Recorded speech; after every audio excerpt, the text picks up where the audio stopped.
자, 먼저 말씀 새기기 한번 해볼까요? 문제가 3개 나와 있습니다. 첫 번째 문제가, 자, 아내는 자신의 남편에게 어떻게 복종해야 합니까? 22절의 말씀인데요.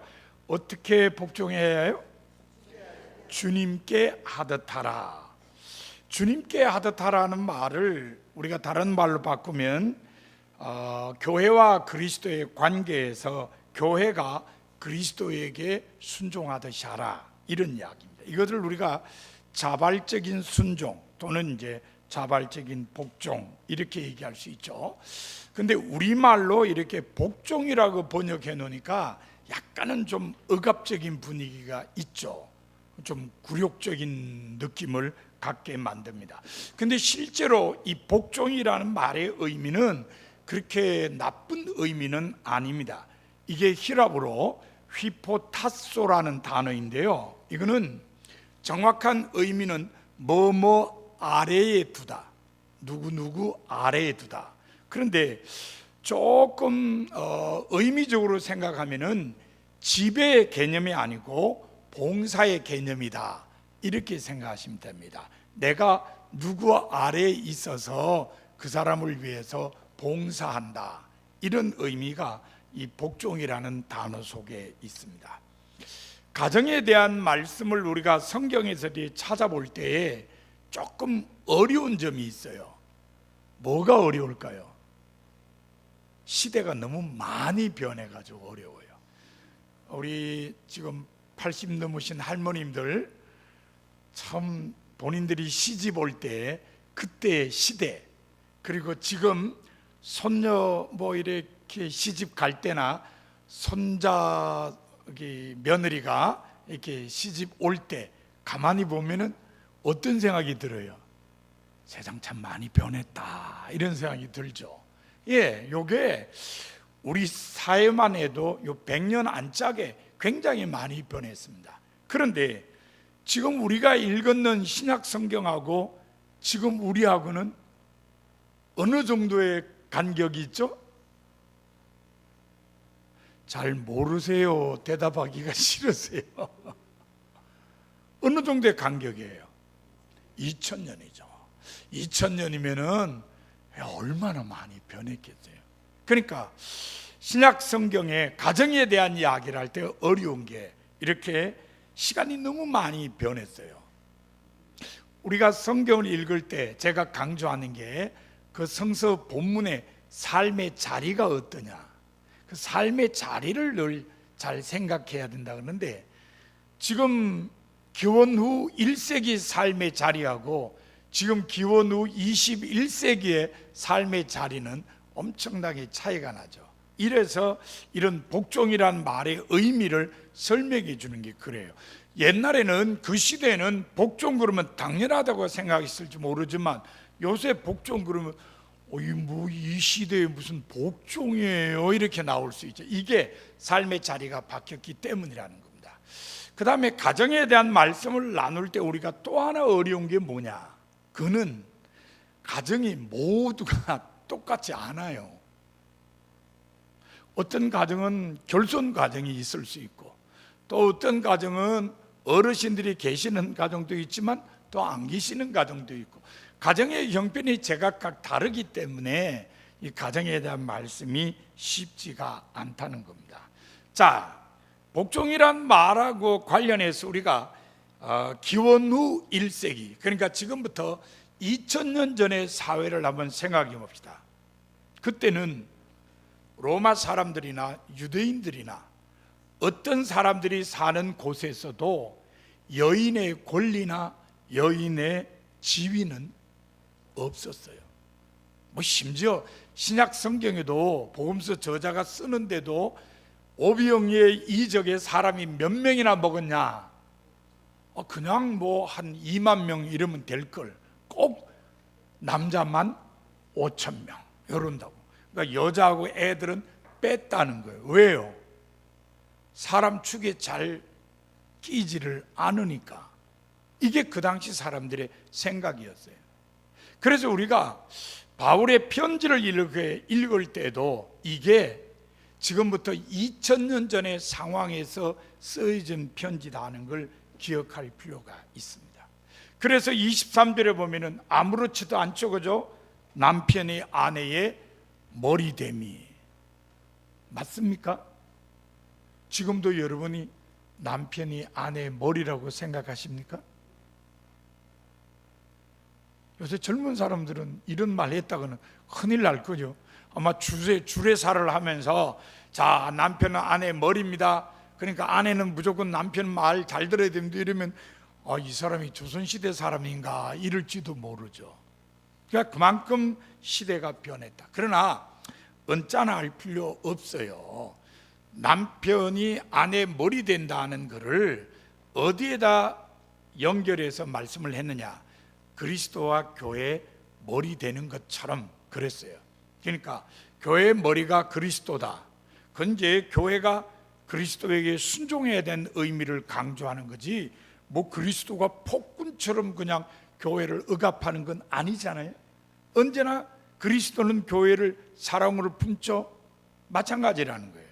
결국은 사랑으로 품는 남편, 그 남편에게 순종하며 살자 하는 걸 우리들이 기억할 필요가 있습니다. 그러니까 밑도 끝도 없이 그냥 남편한테 무조건 복종해가 아니고, 그리스도께서 늘 사랑으로 교회를 품듯이 그 사랑 안에서 남편에게 자발적인 순종을 하며 살자, 그런 이야기입니다. 자, 두 번째 문제를 봅시다. 남편은 아내 사랑을 어떻게 해야 합니까? 25절인데요. 예, 주님께서 교회를 사랑하심 같이. 자, 그러면은 한 번 더 제가 물어봅시다. 주님께서 교회를 어떻게 사랑했어요? 자기를 주심 같이. 그 25절 뒤에 보면은 주님이 어떻게 교회를 사랑했느냐? 자기를 주셨다. 주님께서 자기를 내어 주심으로 결국은 이 땅에 교회가 세워졌다. 그러니까 주님은 자기가 자신을 내어 주는 만큼 교회를 사랑하셨다. 그러니까 남편에게 뭔 얘기하는 거예요? 지금 아내를 위해서 자기를 희생해야 된다. 그러니까 이게 지배가 아니라는 거예요. 부부간에는 누가 누구를 지배하고 억압하는 관계가 아니라는 거예요. 서로 사랑하고 서로 존경하고 서로 순종하는 이런 관계가 돼야 된다는 겁니다. 자, 그렇다면은 지나가는 길에 우리가 조금 한번 살펴봅시다. 그리스도께서 교회를 위해서 희생의 죽음으로 자기를 주셨다. 왜 그랬느냐? 자, 여러분 26절에 보시면은 그리스도께서 교회를 위해서 희생의 죽음을 당하신 이유가 교회를 물로 씻고 말씀으로 정결하게 해서 거룩하게 하는 것이다. 물로 씻는다는 말이 무슨 말이죠? 세례를 베푼다는 겁니다. 자, 개인적으로 거룩하게 변화되게 하기 위해서 희생의 죽음을 당하셨다. 두 번째는 27절 앞부분에 보면은 뭘 세우기 위해서요? 영광스러운 교회를 세우기 위해서입니다. 세 번째 27절 뒷부분에 보면은 뭐가 없는 거룩한 교회가 되는 것? 티나 주름 잡힌 것이 없는, 정말 흠과 티가 없는 교회가 되도록 하기 위해서 희생의 죽음을 당하셨다. 요거는 지금 가정하고는 관련 없는 이야기입니다만, 그래도 그리스도께서 그런 목적을 위해서 희생의 죽음을 당하셨다. 남편들도 그래야 된다는 거죠. 남편들도 정말 가정을 이루고 세우기 위해서 자신을 희생해야 된다는 것입니다. 28절에 보면 남편들도 자기 아내 사랑하기를 자기 자신과 같이 할지니 자기 아내를 사랑하는 자는 자기를 사랑하는 것이니라, 이렇게 말씀하고 있습니다. 자기를 사랑하듯이 자기 아내를 사랑해야 된다, 이렇게 이야기를 하고 있습니다. 사실은 여러분, 우리나라 남편들은 좀 박수를 받을 만해요. 적어도 제가 보기에는. 왜냐하면 남편들이 거의 생활에 대한 책임을 지기 위해서 소득을 얻어오죠. 그죠? 물론 이제 젊은 사람들은 맞벌이 하는 경우가 많습니다만은 그래도 남편들이 주도적으로 소득을 얻기 위해 활동하는 경우가 많습니다. 지금까지 그래 왔죠. 그렇게 해서 우리가 다 가정을 꾸리고 살았다는 걸 생각하면은 그 남편들의 수고에 대해서 정말 고마운 마음을 가지는 게 맞다.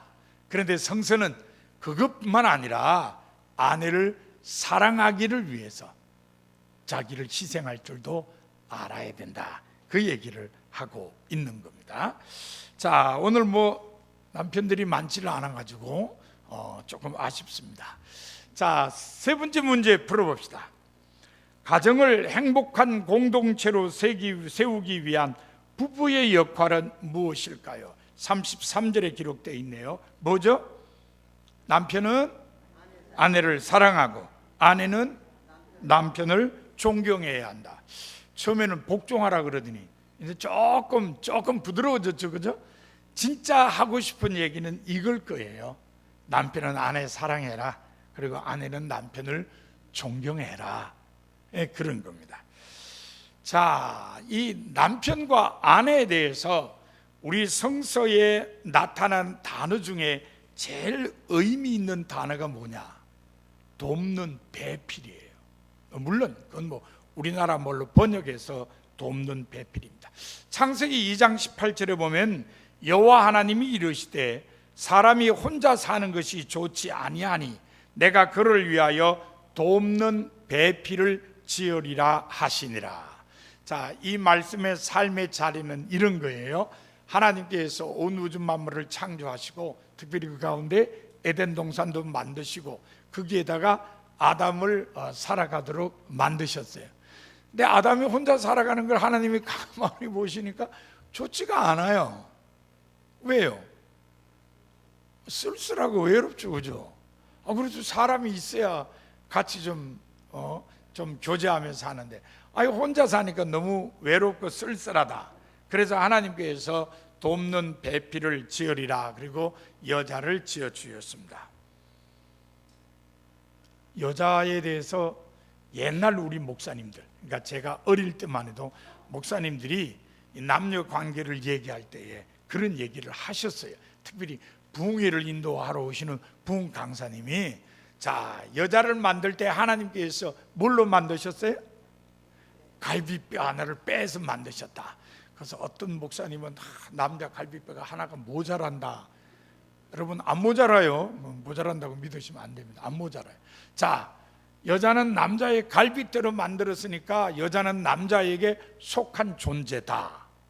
이렇게 부흥 강사님들이 사실은 설교를 하셨어요. 그래서 여자는 남자의 말을 잘 들어야 됩니다. 그래서 좀 더 나간 목사님들은 여필 종부입니다. 이런 얘기도 하셨어요. 그런데 최근에 나오는 성서 해석은 전혀 그렇지 않아요. 예를 들어 연세대학교 신학대학원장을 하신 박준서 박사님은 이 구절을 해설을 하면서 이렇게 해요. 남자의 갈비뼈를 가지고 여자를 만들었다는 것이 뭘 의미하느냐? DNA가 똑같다는 거예요. 재료를 다른 걸 만들었으면 남자 여자가 다를 수 있어요. 근데 남자 갈비뼈를 뽑아 만들었으니까 DNA가 똑같다는 거예요. 잘난 체 하지 말라는 거예요. DNA가 똑같은데 그 역할이 다를 따름이지 사람에게 있어서 남녀 간에 무슨 차별이 있거나 무슨 차이가 있는 건 아니다. 역할이 다른 거지 어떤 차이가 있는 건 아니다. DNA가 똑같다는 걸 의미한다. 그렇게 해설을 하기도 해요. 자, 어쨌든 하나님께서 여자를 만드셔서 남자의 돕는 배필로 삼았습니다. 여러분, 이 돕는 이라는 말을 좀 생각해 보세요. 완벽한 사람에게 돕는 사람이 필요해요? 누구한테 돕는 사람이 필요하죠? 부족하다. 뭔가 좀 모자라는 게 있다. 좀 빈 구석이 있다. 이럴 때 돕는 사람이 필요한 거예요. 에이, 목사님, 그건 우리나라 번역이라서 그렇겠죠. 아니에요. 이 히브리 말 자체가 에제르 크데 느거예요. 근데 앞에 뒤에 크데 죄송합니다. 크네 그도라는 말은 진짜 그야말로 짝을 이루는 이런 뜻이에요. 근데 앞에 에제르라는 단어가 바로 돕는 자라는 뜻이에요. 그러니까 히브리 말에도 돕는 사람이라는 뜻이 이 에제르라는 단어 속에 들어 있어요. 그러니까 아담이 완벽하지 않아서, 조금 넓히면 남자가 완벽하지 않아서 여자를 돕는 배필로 하나님께서 주셨다는 겁니다. 여기서 우리가 기억해야 될 것은요, 남자 여자를 따지기에 앞서서 인간은 완벽하지 않다. 그러면 완벽하지 않으니까 어떻게 하라는 거예요? 완벽하지 않으니까 서로 도우라는 겁니다. 서로 도우라는 거예요. 여러분 중에 남편이 완벽하다고 생각하시는 분 계세요? 어떤 분들은 그러던데요. 아유, 우리 집에 애 세 키워. 자녀는 둘인데 애는 세 키운대. 한 사람 애는 누구냐? 자기 남편을 일컫는 말이에요. 그러니까 남편을 애라고 얘기하는 이유가 뭐냐? 문제 많아요, 이런 뜻이죠. 완벽하지 않다는 거죠. 남편에게 물어보세요. 우리 집사람은 퍼펙트해. 그럴까요? 아유, 우린 부인은 이래 저래 하면서 뭐 또 얘기가 나올 거예요. 그러니까 사람은 완벽하지 않다. 그래서 도우며 살아야 한다. 이걸 우리들이 기억해야 됩니다. 특별히 가정 공동체는 더해요. 가정 공동체는 서로의 부족한 점을 도울 때에 진정한 공동체가 될 수 있다. 그래서 오늘 마지막 33절 말씀이 남편은 아내를 사랑하고 아내는 남편을 존경해야 된다, 이렇게 기록이 되어 있습니다. 자, 오늘 본문을 중심으로 해서 제목이 행복한 가정 공동체니까 이 행복한 가정 공동체를 만들려면 우리가 어떻게 해야 되냐, 몇 가지를 좀 마음에 새기세요. 먼저 이 가정이라고 하는 공동체는 하나님께서 인간이 행복하게 살도록 선물로 주셨다는 걸 잊지 마세요. 아담과 하와를 짝지어줬어요. 그렇게 해서 가정을 이루도록 했어요. 그러니까 가정은 하나님이 주신 선물이에요. 왜 주셨느냐? 사람 행복하게 살려. 그렇다면 우리는 가정이 정말 소중하다는 걸 늘 인식을 해야 됩니다. 가정은 하나님께서 인간들로 하여금 행복하게 살도록 주신 선물이다. 따라서 하나님의 선물인 가정을 소중하게 여길 줄 알아야 됩니다. 자, 여러분 혹시 사시면서 누군가에게 선물로 받은 물건 갖고 계세요? 아무도 없어요? 있죠?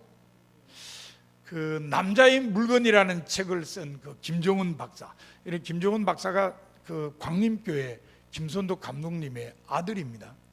지금 광림교회 담임하는 목사님의 동생이죠. 아버지하고 조금 사이가 덜 좋았댔어요, 자랄 때. 근데 아버지하고 언제 화해를 했느냐? 아버지 만년필을 선물로 받았을 때 아버지하고 화해가 이루어졌어요. 그래서 이 김종훈 박사에게 있어서 아주 중요한 물건, 만년필이에요. 아버지로부터 선물로 받은 만년필, 아주 소중한 물건입니다. 자, 여러분에게는 어떤 받은 선물이 있는지 모르지만 선물이 어떤 거냐도 중요하지만 그보다 더 중요한 건 뭐죠? 그 선물을 누가 줬느냐, 이게 중요하죠. 정말 나에게 의미 있는 사람이 준 선물은 더 소중하게 여기죠. 뭐 나하고 별로 가깝지 않은 사람이 준 선물은 암만 비싸도 그렇게 큰 의미를 두지는 않죠. 쓰기는 잘 쓸지 모르지만 똑같아요. 가정은 하나님께서 여러분에게 주신 선물이에요. 그러니까 여러분이 이 땅에 살아가면서 이 세상의 그 무엇보다도 가정이 소중하다는 것을 늘 인식해야 됩니다. 그리고 그거를 자녀들에게도 계속 인식시켜 줘야 돼요. 사람이 삶에서 가장 중요한 게 뭐냐? 가정이다.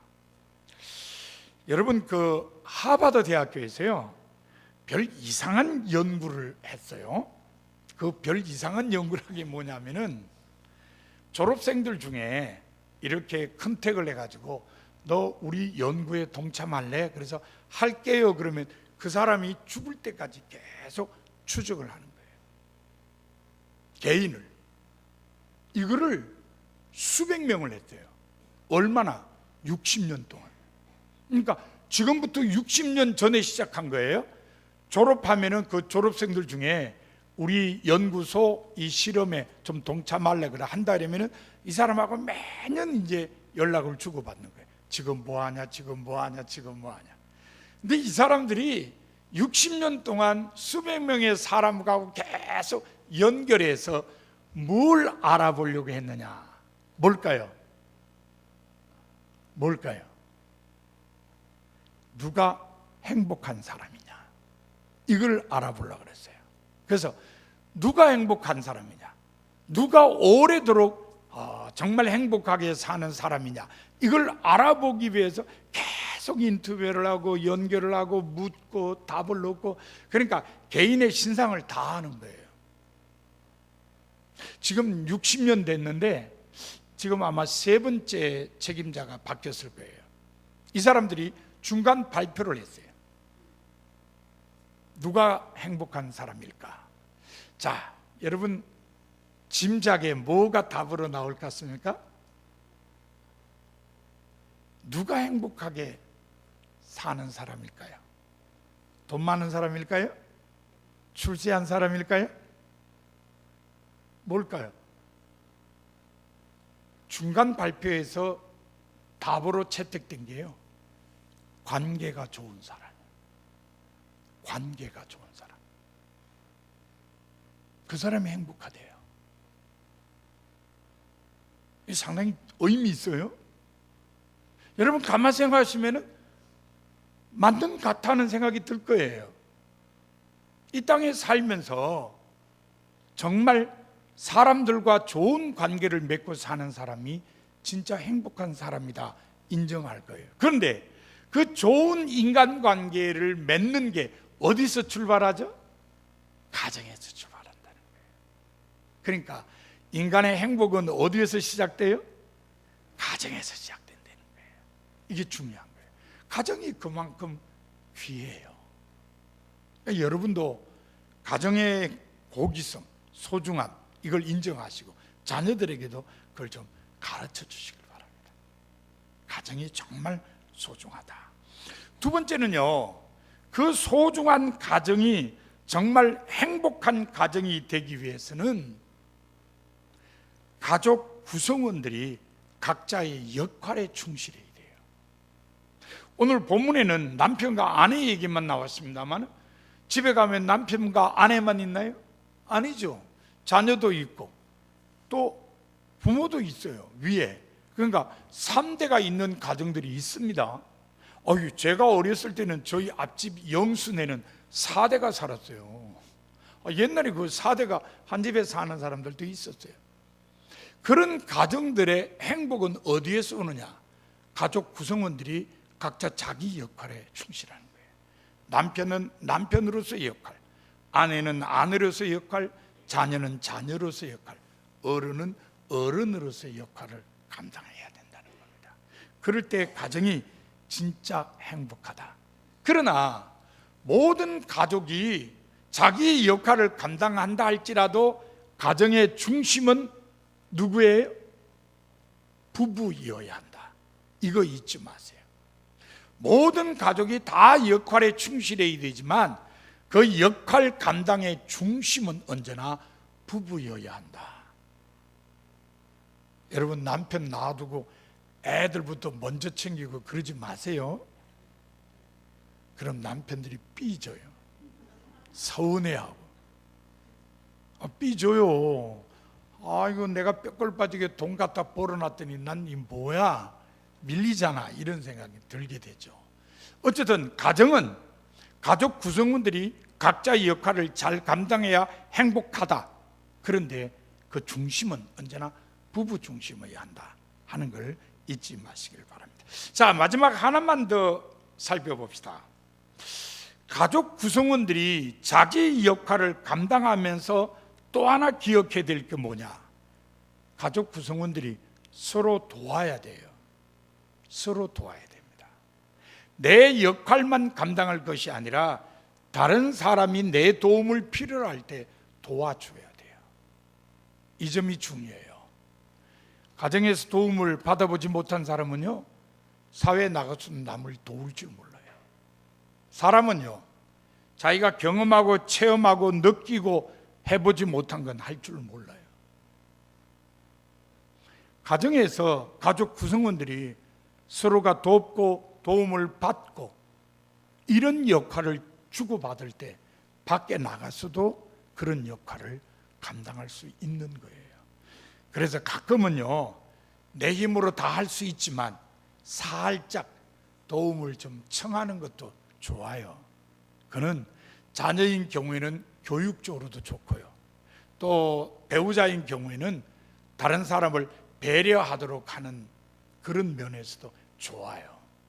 그러니까 가족 구성원들이 서로 도울 때 진정한 공동체가 형성될 수 있다 하는 것을 기억을 하시길 바랍니다. 자, 오늘 제가 행복한 가정을 위해서 세 가지로 말씀드렸습니다. 첫째는 가정은 하나님의 선물이기 때문에 소중하다는 것을 늘 인식해야 된다.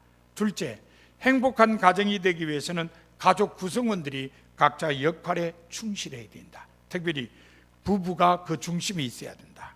세 번째는 가족 구성원들은 언제나 서로 도와야 된다.